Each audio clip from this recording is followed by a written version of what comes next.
Welcome. We've been talking a lot in the last few weeks about LinkedIn. Right. And the whole purpose of using LinkedIn is to network. Right. It's a huge network. Exactly. So today we want to talk about how to plan and execute a really good networking call, because the whole reason for connecting on LinkedIn is to make a human connection. Right. And you think that it's not something that you do have to really plan out. And it is. You want to have a good plan around it. It's actually going to help you with your confidence when you get on the call, because you're going to know that you are directing. And you're going to get better results. Yes, absolutely. Okay. So the first one is to target the person that you are going to network with. So how do we do that? Well, we taught some of the LinkedIn strategies for finding good people. Yes. And if you haven't watched those videos, you're going to want to go back and watch, watch those. Yeah. And some people will be connections to an industry. Right. Some people might be connections to a person that you're trying to meet. Yeah. Some might be a connection within an organization that you're interested in. So first, find your person and learn about them. That's really important. Right. So that was the next one of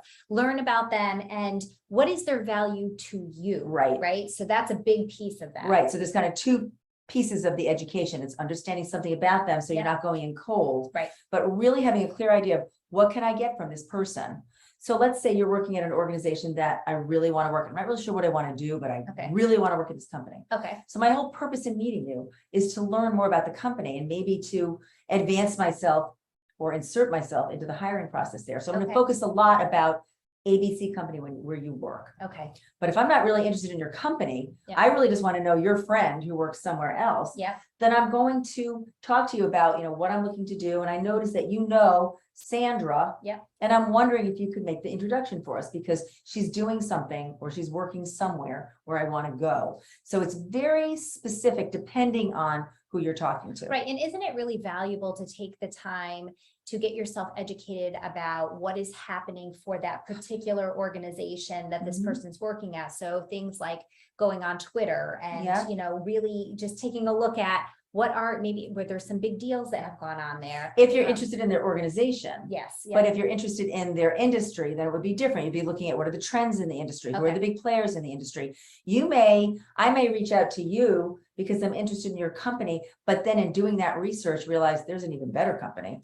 And maybe you have some connections in there. So it's strategic.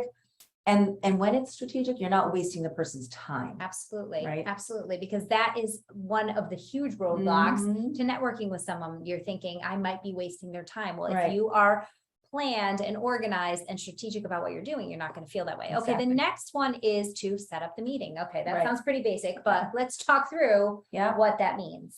That means a reach. So you can reach out on LinkedIn. Okay. Only if you have a good page. You don't want to be circulating, bringing traffic to your page until it's really good. Right. You can email them if you have their email. You can call them. You cannot text them. Text is unprofessional unless it's a sister or like your best friend from high school. You're not texting.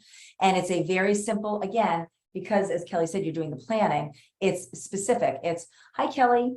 I'm in the middle of a pivot, or I'm relaunching my career, and I'm really interested in the field of life coaching.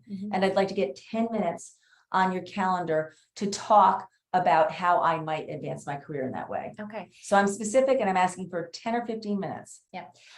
So if you are someone out there who does not have a really good LinkedIn page, and that is one of the routes that you might go in order to connect with someone, we do have a course called the LinkedIn Lab. It's something you can take on your own, and you're going to want to check that out on our website. Sure. All right. The next one is to be short and direct. Yeah. Because again, wasting people's time is something that we're not in the business of doing. Exactly. So if this person agrees, you choose the modality. Maybe it's a Zoom call, maybe it's a phone call, maybe it's a personal visit.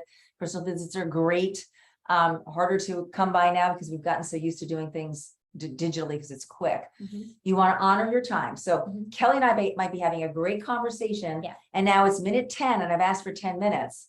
I don't go over without asking her permission. Okay. Really shows respect for their time. Kelley, this conversation is going so well. I think there's probably so much more I can learn from you. But I asked for 10 minutes. We're already there. Yeah. So I would love to either set up another meeting, or if you have maybe a few more minutes, we could just finish up right now. Ask, usually 99% of the time, they're like, fine, we'll take 5 more minutes. Yeah. So, and then come with a notebook. Come with your questions prepared. You can do a little bit of soft, how are you doing, the weather, if you know her through soccer or whatever, but cut to the chase pretty quickly, because you've only asked for 10 minutes. Right. And make sure that you've written notes and that you are asking for what you want. Right. If I want Kelley to introduce myself to Sarah, to introduce me to Sandra, I have to ask that. Right. Right. Right. That's the direct part. Mhm. If you are maybe struggling with, so what do those good questions even look like? We actually have a freebie that we will link in the description section of this video. The last one is the close. What we have to close the conversation, right? Okay. So explain. And this is an important part. You as the caller or the initiator have to be the one to close it out. So of course, expressing gratitude. Thank you so much for your time, Kelley. I really appreciate it. Two other things you want to do. One, you want to kind of hedge your bet. So, Kelley, I've really enjoyed talking to you. Thank you so much for your time. Is there anyone else in your organization that you think I should talk to? That could be one option. Are there any open jobs here that you think I should explore? That would be another option, depending on where you are and what you want from Kelley. And then a really good one to keep the door open is, do you mind if I check back with you as I continue networking, just to let you know about my progress and maybe tap into any other expertise you might have? Right. So it's, you are in charge of ending that conversation and you are asking for next steps. Right.